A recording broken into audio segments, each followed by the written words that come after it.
और मध्य प्रदेश में कोरोना मरीजों का मुफ्त इलाज किए जाने को लेकर हुकूमत और कांग्रेस यानी अपोजिशन के बीच सियासत भी देखी गई। हुकूमत का दावा है कि उसकी कोशिशों से रियासत में कोरोना रिकवरी रेट में न सिर्फ तेजी से इजाफा हुआ बल्कि आयुष्मान योजना के कार्ड होल्डर को मुफ्त इलाज देना यकीनी बनाया गया। दूसरी जानिब अपोजिशन कांग्रेस ने हुकूमत के दावों को हकीकत से परे बताया। कांग्रेस का इल्जाम है कि हुकूमत ने आयुष्मान योजना के कार्ड होल्डर्स को अस्पताल में मुफ्त इलाज नहीं दिया।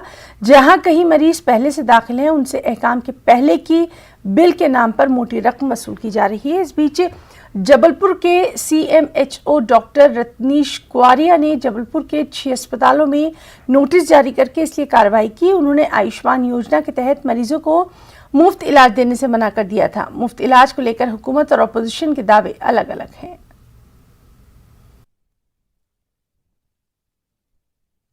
मध्य प्रदेश की सरकार 4-4 लाख रुपए जितने लोगों की भी जान गई उनको देना चाहिए, जिससे कि आर्थिक रूप से वो परिवार उभर के आ सकें। और अभी केस आ रहे हैं कि आयुष्मान तो आपने घोषणा कर दी, लेकिन सब अस्पताल नहीं ले रहा है उसमें।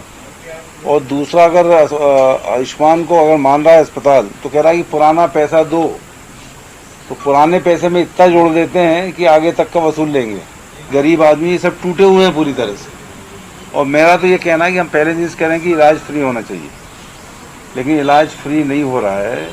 जिन लोगों के बिल आ गए हैं, बड़े बड़े बिल आ गए हैं, इसका पेमेंट सरकार करे कोरोना के मामले में। क्योंकि ऐसे केस अभी आ रहे हैं कि सब 1.5 लाख, 2 लाख, 4 लाख मांग रहे हैं, तो ये देंगे कहाँ से लोग? ये तो आंकड़े बताते हैं कि सरकार की नीति के कारण मध्य प्रदेश में लगातार संक्रमण की दर कम हुई है, पॉजिटिविटी रेट कम हुआ है। ये आंकड़े बताते हैं कि मध्य प्रदेश की स्थिति बहुत सुधरी है।